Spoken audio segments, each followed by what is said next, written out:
Hi, my name is Jimmy. I'm going to be doing previews for Test cricket each month, and I'm starting it today for May.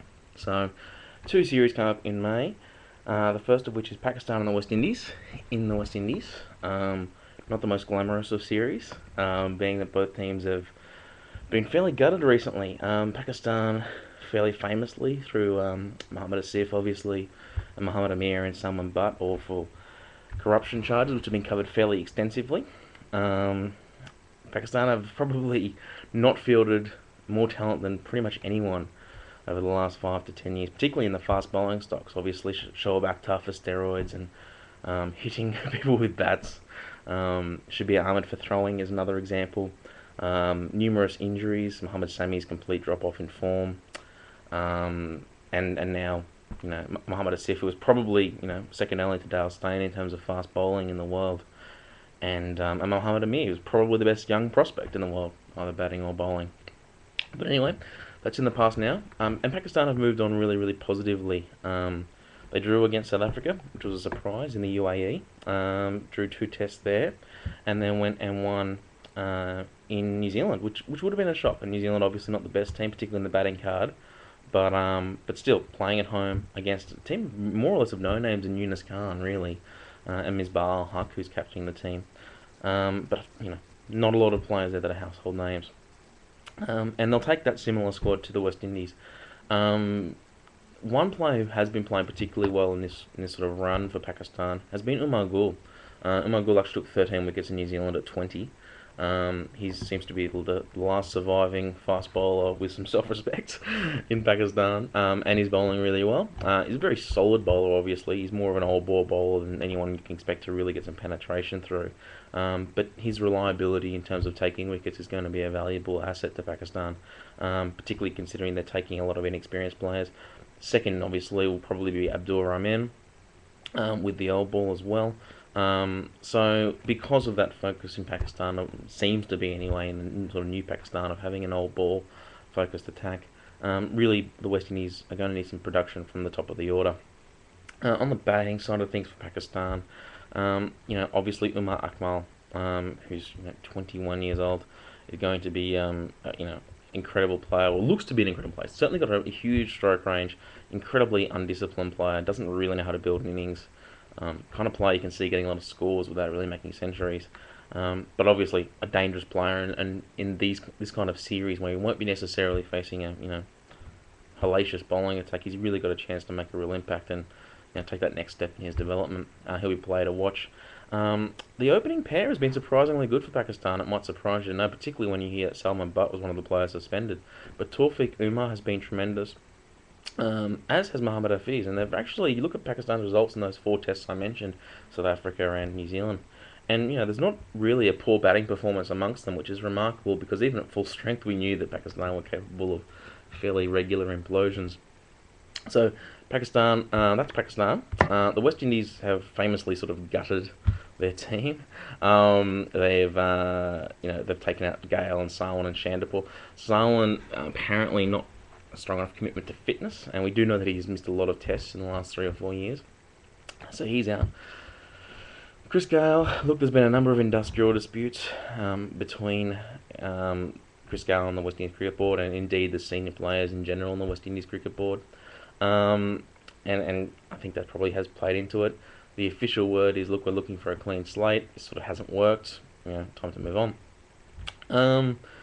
How's it going to work? Well, look, it's still a talented team. I mean, Kemar Roach has been absolutely fantastic. I thought he was one of the best players in the World Cup. I mean, when we look at World Cups, we really look at, young players coming through. Ala Inzamam in '92 was one of the most famous examples.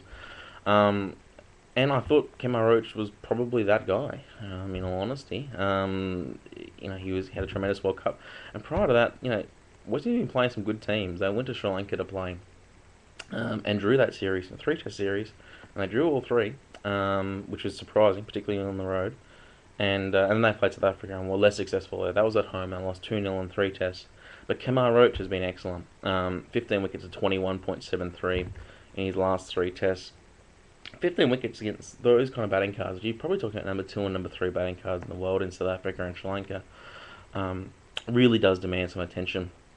And he's going to be a player, obviously, that West Indies are going to rely on to perform here because they're going to need some penetration up top.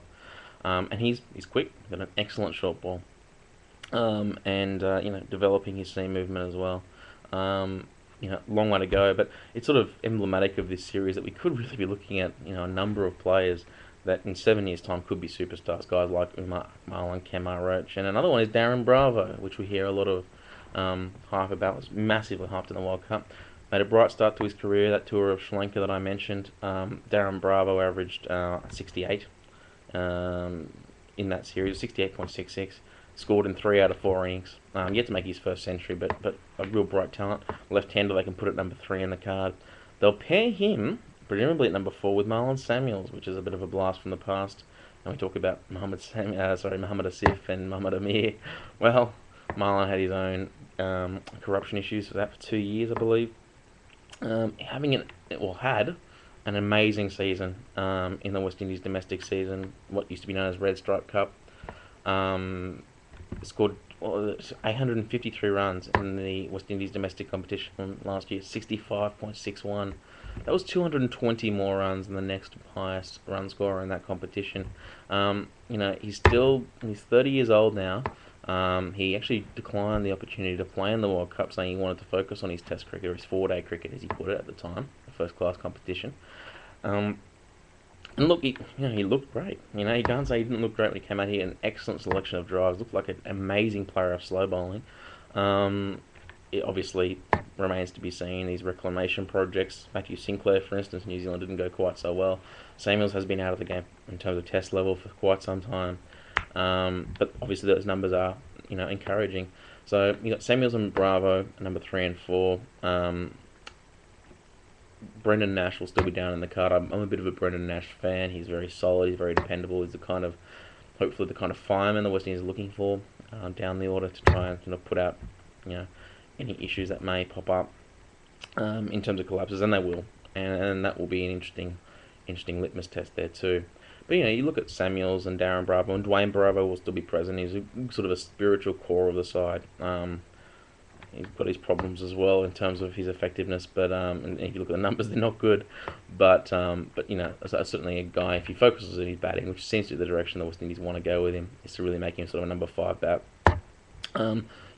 37, 38 player. Darren Bravo, Marlon Samuels, Dwayne Bravo, 3, 4, 5 in the card. You probably could do worse in terms of a young core, but it's probably going to be Kemar Roach going to be important. So that's sort of having a look at the two teams coming into this series. Very young, extremely young. Yunus Khan will be by far the best player on the field, and I think because of that you have to consider, that and other factors, but primarily just that veteran experience at the top. I think you have to, and indeed Misbah ul-Haq for that matter to some degree. I think you have to favour Pakistan in terms of who's more likely to win the series. But I'm happy to go with the West Indies to draw this one, 1-1. I think that's probably the most likely result, hopefully. That might be an optimistic prediction. It is predicting that the West Indies young guys can come through and can play quite well. This all remains to be seen. But, as I say, there is talent there. They are at home. They tend to play relatively well at home.